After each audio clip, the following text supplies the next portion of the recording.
My practice has always focused on complex financial litigation and regulatory investigations. After law school, I practiced for 9 years at a large international law firm in New York City, where I focused on securities class action defense and international regulatory investigations.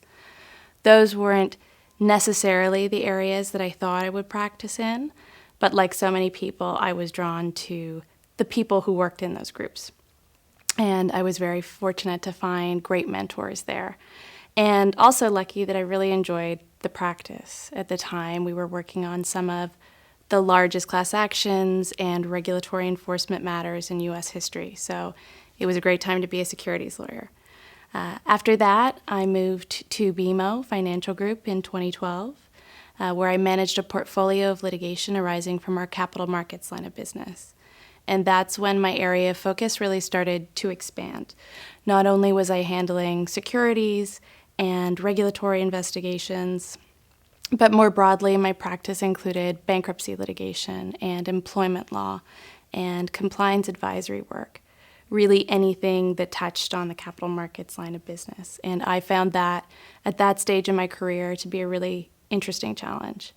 Recently, I've further expanded my area of focus when I transitioned into a new role as the Director of Global Anti-Corruption at BMO Financial Group. I think I bring a fairly rare international perspective to my organization. I've been fortunate to have lived and worked in a number of different countries, and my practice has taken me to almost every continent over the years. I've seen firsthand the way that international courts and regulators respond differently to what are fundamentally similar situations, and the different way that law is practiced around the world. I think that perspective and that more nuanced view really does add value to an organization as international as BMO Financial Group, because it allows me to better determine how to tackle some of the more complex issues that impact our global business. When I think about lessons learned from mentors, two pieces of advice come to mind. The first is from a partner at Clifford Chance in New York with whom I work closely, who told me when I was a very junior associate to do 3 things really well, and if you did those well, everything else would fall into place. The first was always be the most prepared person in the room. The second was treat everyone, including your adversaries, with respect. And the third was treat every day as an opportunity to provide exceptional client service.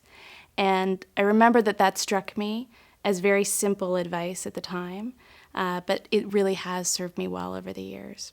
Teamwork is, of course, an essential part of litigation, but I think that teamwork means something slightly different to me now than it did in private practice. Teamwork as an in-house lawyer is about working effectively with your internal client and often with external counsel to achieve your goals. But just as importantly, teamwork is about working with your colleagues within the legal group to share learnings and improve the way we do things for the organization.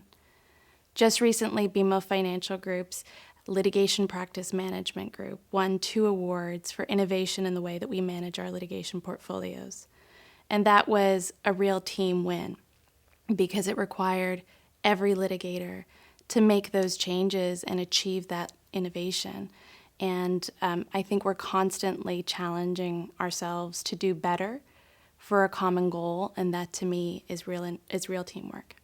I'm a very proud member of the junior board of Tina's Wish, an organization dedicated to raising awareness of and funding research for ovarian cancer. For the last 5 years, I've been dedicated to the organization's efforts to educate a younger demographic about the dangers of the disease and the importance of early detection. I'm also very involved in the Law in Action Within Schools program here in Toronto.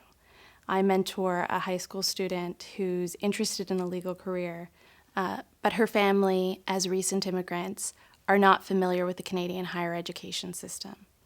It's been incredible to see how her perception of what it means to be a practicing lawyer has changed over the years, and to see how hard she's working to achieve her goal of becoming one too.